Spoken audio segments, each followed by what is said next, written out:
The rain pounded against the tall glass windows of Ethan Marlowe's downtown Chicago office, mirroring the dark clouds of his meticulously managed thoughts.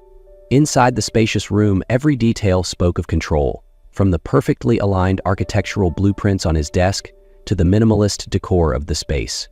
At 38, Ethan had built his reputation as one of the country's most innovative architects. His designs were iconic, and his life was no different, streamlined, efficient, and flawless. Ethan leaned back in his leather chair, his piercing gaze fixed on the towering skyline outside. His current focus was a multi-million-dollar urban project, and as usual, nothing in his life existed outside the scope of his work. Yet, as he reviewed his latest proposals, a sharp buzz from his desk phone shattered the calm. "Mr. Marlowe, there's an urgent call from Mercy General Hospital," his assistant's voice came through, tinged with unease. Ethan frowned, his fingers pausing mid-air over a model of his latest design. "Hospital? I don't have any appointments there." Billy insisted. "Sir," she hesitated. "It's about Maya Castillo." The name hit him like a lightning bolt. Maya. It had been 8 months since their last conversation, a heated argument that ended their relationship. The memory of her voice, full of determination and frustration, echoed in his mind. She was vibrant, outspoken, and unpredictable. Everything Ethan tried to avoid, but everything he couldn't quite forget. She had once managed to breach the walls of his carefully constructed world, leaving a crack he never fully repaired. "Put them through," Ethan said, tension coiling in his chest. "Mr. Marlowe?" A calm but professional voice came on the line. "This is Dr. Rebecca Chen from Mercy General's NICU. You're listed as Maya Castillo's emergency contact. She's just given birth to a premature baby boy. There have been complications, and we need you here immediately." Ethan's world, once so carefully designed, began to crumble. Ethan gripped the steering wheel, his knuckles white as he navigated the rain-slicked streets of Chicago. The words from the call echoed in his head. Maya Castillo, premature baby boy, complications. None of it made sense. Maya had been pregnant? And he was the emergency contact? His mind raced through fragmented memories of their last encounter. 8 months ago, they had parted ways, both convinced their worlds were too different to coexist. Maya had wanted more connection, more vulnerability, while Ethan had clung to the precision of his solitary life. The city blurred outside the windows as his thoughts spiraled. Why hadn't she told him? Had she tried? His stomach twisted at the thought of unread messages or missed calls.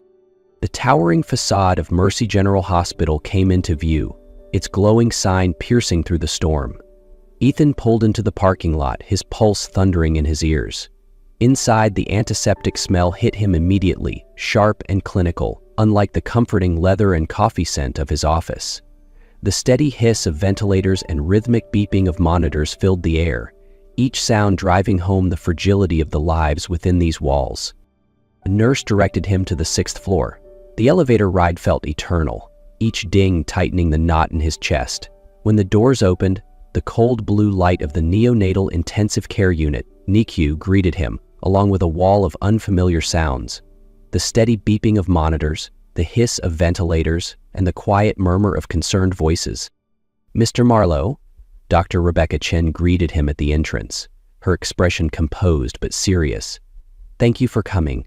Maya is in critical condition due to severe preeclampsia. She's currently unconscious.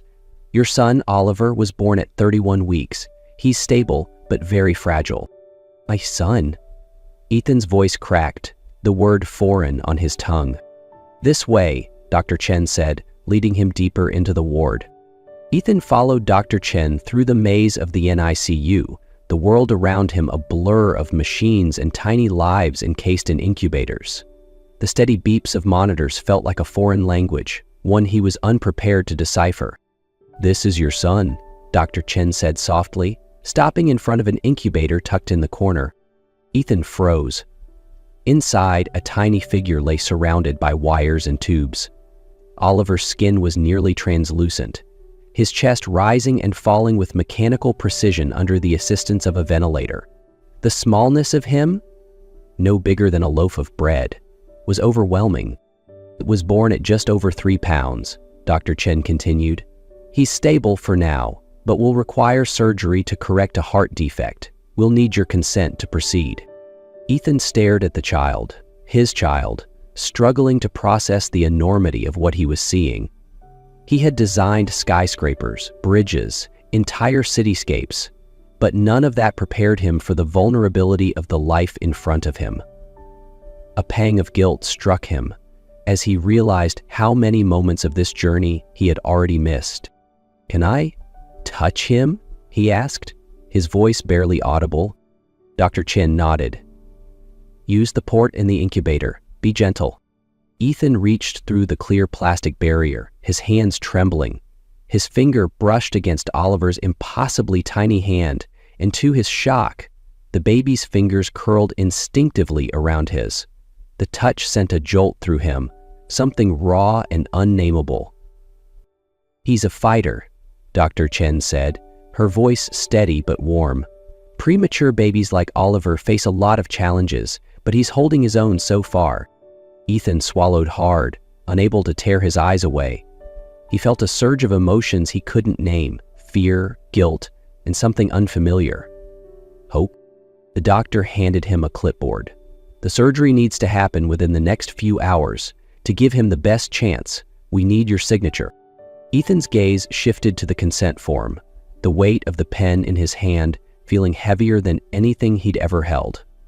He signed his name, each stroke of the pen an unspoken promise to the child in the incubator.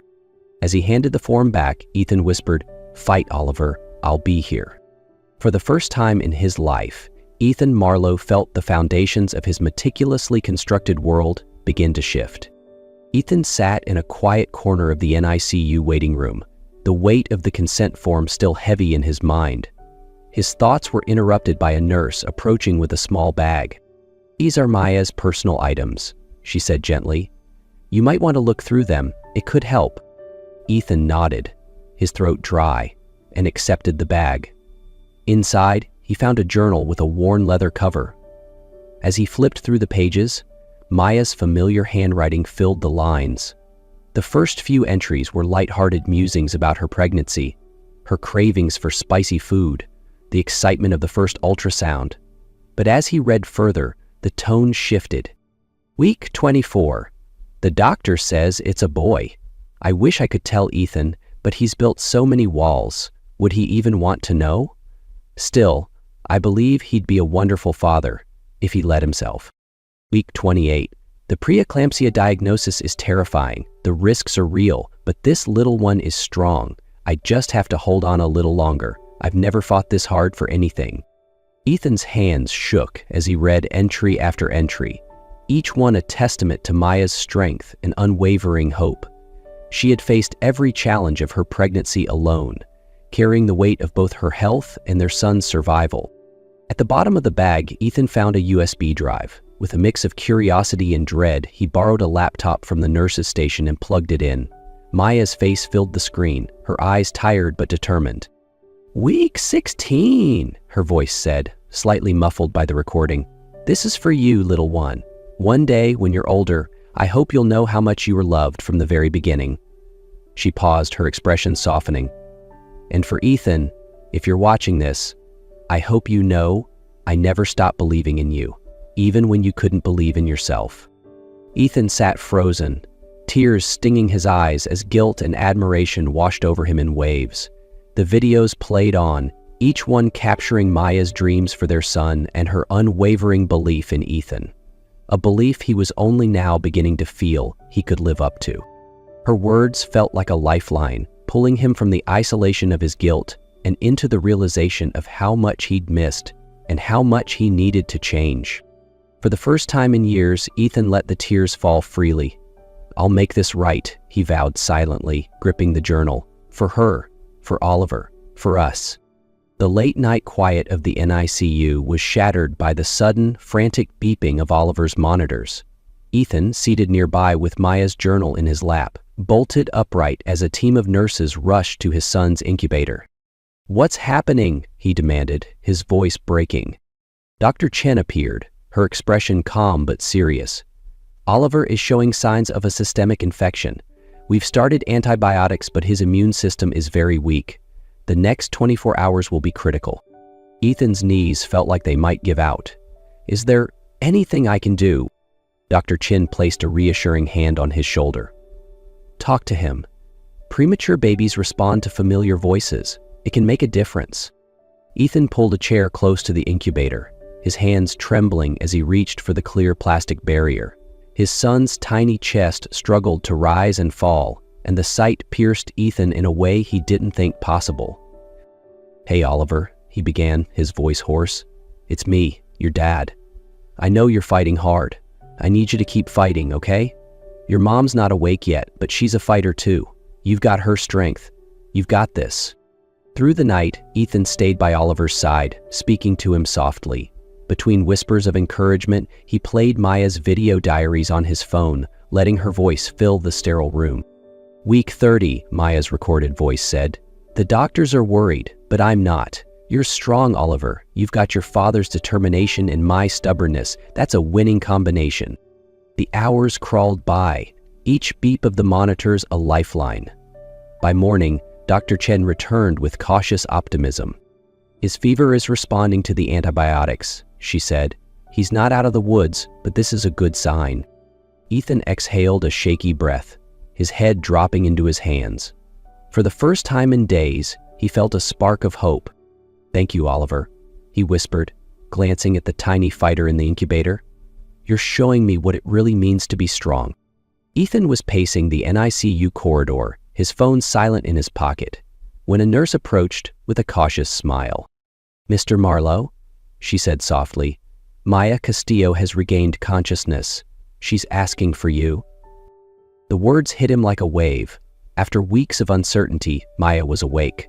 He nodded mutely and followed the nurse to the ICU, his heart pounding with a mixture of relief and trepidation.